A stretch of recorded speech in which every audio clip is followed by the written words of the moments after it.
सास चली स्कूल। अनुपमा अपने इकलौते बेटे उदय के साथ चंडीगढ़ शहर में रहती थी। उदय एक बड़ी कंपनी में नौकरी करता था, जहां उसे सौम्या नाम की लड़की से प्यार हो जाता है और वो दोनों शादी कर लेते हैं। सौम्या अनुपमा की इकलौती बहू है और वो बहुत पढ़ी लिखी लड़की है, जबकि अनुपमा के लिए सब कुछ कालाक्षर भैंस बराबर है। लेकिन फिर भी अनुपमा एक बहुत अच्छी सास है, जो अपनी बहू का हर कदम पर साथ देती थी। उदय और सौम्या की शादी को भी कुछ महीने ही हुए थे, जिस कारण घर के सारे हिसाब किताब उदय ही करता था। एक बार उदय को किसी मीटिंग के सिलसिले में शहर से बाहर जाना पड़ देता है, तो वो घर के हिसाब किताब की जिम्मेदारी सौम्या को दे जाता है। उसके जाने के बाद सारा हिसाब किताब सौम्या ही देखती है। शादी के 3 महीने बीत जाने के बाद भी सौम्या को इस बात की भनक तक नहीं थी कि उसकी सास अनुपमा को जरा भी पढ़ना लिखना नहीं आता है, और न ही कभी उदय ने सौम्या से इस बारे में जिक्र छेड़ा। एक बार जब सौम्या को घर का राशन पानी लेने बाजार जाना होता है, तो वो अपनी सास से कहती है, सौम्या, माँ जी, मैं राशन लेने जा रही हूँ। अगर पीछे से दूध वाले भैया अपना हिसाब लेने आए तो आप उन्हें तिजोरी से 2000 रुपए दे देना है। अनुपमा, हाँ बहू, तुम निश्चिंत होकर जाओ, मैं दूध वाले का हिसाब कर दूंगी। अनुपमा इस उम्मीद में अपनी बहू की बात मान जाती है कि उसने अलमारी में गिनकर ही पैसे रखे होंगे, जिन्हें वो निकालकर दूध वाले को दे देंगी। थोड़ी देर बाद सौम्या बाजार चली जाती है। उसके जाने के कुछ देर बाद उनके घर की घंटी बजती है। दूध वाला, राम राम मेम साहब, मेरे पिछले महीने का हिसाब दे दो मेम साहब। अनुपमा, हाँ हाँ यहीं रुको, मैं अभी लेकर आती हूँ। अनुपमा दूध के पैसे लेने कमरे में जाती है और जैसे ही तिजोरी खोलती है तो उसमें बहुत सारे पैसे रखे होते हैं। अनुपमा, अब मुझे कैसे पता चलेगा कि 1000 रुपए कितने होते हैं? शायद बहू ने दूध के पूरे पैसे ही रखे हैं। एक काम करती हूँ, यह नोट की गड्डी दूध वाले को दे देती हूँ, जितना भी हिसाब होगा वो अपने आप देख लेगा। अनुपमा 2000 से ज्यादा पैसे ले जाकर उसको दे देती है और कहती है, अनुपमा, अरे रामलाल, ये ले और एक बार मुझे यह पैसे गिनकर बता दे। अगर ज्यादा हो तो मुझे लौटा दे और कम हो तो वो भी मुझे बता दे। रामलाल ये बात भली भांति समझ जाता है कि अनुपमा एक अनपढ़ औरत है और उसे पैसों का बिल्कुल भी ज्ञान नहीं है। इस बात का फायदा उठाकर वो कहता है, दूध वाला, माँ जी, पैसे पूरे हैं, मेरे इतने ही पैसे थे, और हाँ, बहू रानी से कह देना आज तक का मेरा पूरा हिसाब हो गया है। इतना कहकर रामलाल वहां से चला जाता है। कुछ देर बाद सौम्या बाजार से आती है और अपनी सास से कहती है, सौम्या, सॉरी माँ जी, मुझे बाजार से लौटने में देर हो गई। आज बाजार में भीड़ इतनी थी कि क्या कहूँ। अच्छा माँ जी, क्या दूध वाले भैया अपना हिसाब ले गए? आपने उनका हिसाब कर दिया? आपको कोई परेशानी तो नहीं हुई ना? अनुपमा, नहीं नहीं बेटा, मुझे कोई परेशानी नहीं हुई, और हाँ, मैंने दूध वाले का हिसाब कर दिया है। वो कह रहा था कि उसका अब तक का सारा हिसाब हो गया। फिर भी तुम एक बार तिजोरी देख लेना कि कहीं पैसे कम तो नहीं हुए।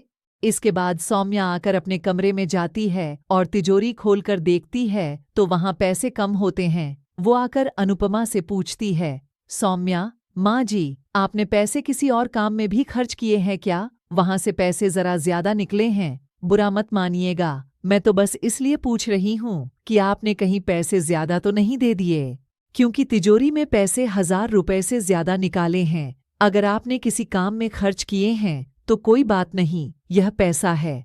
सौम्या की बात सुनकर अनुपमा सोचती है, अनुपमा, हे राम, कहीं मैंने दूध वाले को पैसे ज्यादा तो नहीं दे दिए। फिर वो घबराते हुए अपनी बहू सौम्या से कहती है, अनुपमा, सच कहूँ बहू तो मुझे पैसे गिनने नहीं आते और न ही मैं पढ़ी लिखी हूँ। मेरे लिए तो सब कुछ काला अक्षर भैंस बराबर है। मुझे लगा कि तुमने दूध के पैसे गिनकर रखे होंगे, सो मैंने उठाकर उसको दे दिए, लेकिन मुझे क्या पता था कि वो रामलाल मुझसे दगा कर जाएगा। मैंने तो उस पर कितना भरोसा किया था। पता नहीं आज मुंह अनपढ़ के कारण तुम्हारा कितना नुकसान हो गया होगा। सौम्या, माँ जी, आप क्यों परेशान हो रही हैं? पैसे दूध वाले को ही तो दिए हैं, कोई बात नहीं, अगले महीने के हिसाब में लगा दूंगी। लेकिन माँ जी एक बात बताइए, अगर आपको प्रश्न नहीं आता तो आप ये बात मुझसे कह देते। उदय ने मुझे ये हिसाब किताब दिया तो मैं बिल्कुल नहीं चाहती थी कि हिसाब किताब मुझे मिले। मैंने जब उदय से कहा तो उन्होंने कहा कि हिसाब किताब तुम संभालना। फिर मैं मना नहीं कर पाई और न ही मुझे यह पता था कि आपको पढ़ना नहीं आता। अब सौम्या के मन में यह इच्छा जाग जाती है कि वो अपनी सास को पढ़ना लिखना सिखाएगी, इसलिए वो ऑनलाइन ऐसे स्कूलों को ढूंढने में लग जाती है जहां उनकी उम्र की महिलाओं को पढ़ाया जाता है। कुछ दिनों तक तलाश करने के बाद सौम्या को ऐसा एक स्कूल मिल भी जाता है। सौम्या, उदय, मैंने ऑनलाइन एक ऐसा स्कूल ढूंढा है जहां माँ जी की उम्र की औरतों को पढ़ाया लिखाया जाता है। मैं चाहती हूँ कि माँ जी भी स्कूल में जाएं और पढ़ना सीखें। उदय, तुम्हारा विचार तो बहुत अच्छा है सौम्या, लेकिन क्या माँ इसके लिए तैयार होगी? सौम्या, मैं कुछ नहीं जानती उदय, आप किसी भी तरह माँ जी को मना लो। उदय अपनी माँ से बात करके उन्हें स्कूल जाने के लिए मना लेता है। फिर वो दोनों जाकर अनुपमा का एडमिशन करवा देते हैं। अगले दिन उदय अनुपमा को स्कूल छोड़ दिए चाहता है। कुछ दिन स्कूल में पढ़ने लिखने के बाद अब अनुपमा को पढ़ना लिखना आ जाता है। फिर एक दिन दूध वाला अपना हिसाब लेने आता है तो सौम्या अपनी सास को आवाज लगाकर कहती है, सौम्या, माँ जी जरा एक बार दूध वाले का हिसाब कर देना, मैं रसोई में कुछ काम कर रही हूँ। अनुपमा, ठीक है बहू, तुम अपना काम निपटा लो, तब तक मैं इस दूध वाले को निपटा कर आती हूँ। फिर अनुपमा पैसे लेकर जाती है और दूध वाले से कहती है, अनुपमा, रामलाल, तुमने मुझसे अनपढ़ समझकर पैसे ठगे थे, तुमने ये मेरे साथ अच्छा नहीं किया। तुम्हारी ईमानदारी पर मैंने कभी शक नहीं किया। वो तो भला हो मेरी बहू का जिसने मुझे सच सच बता दिया।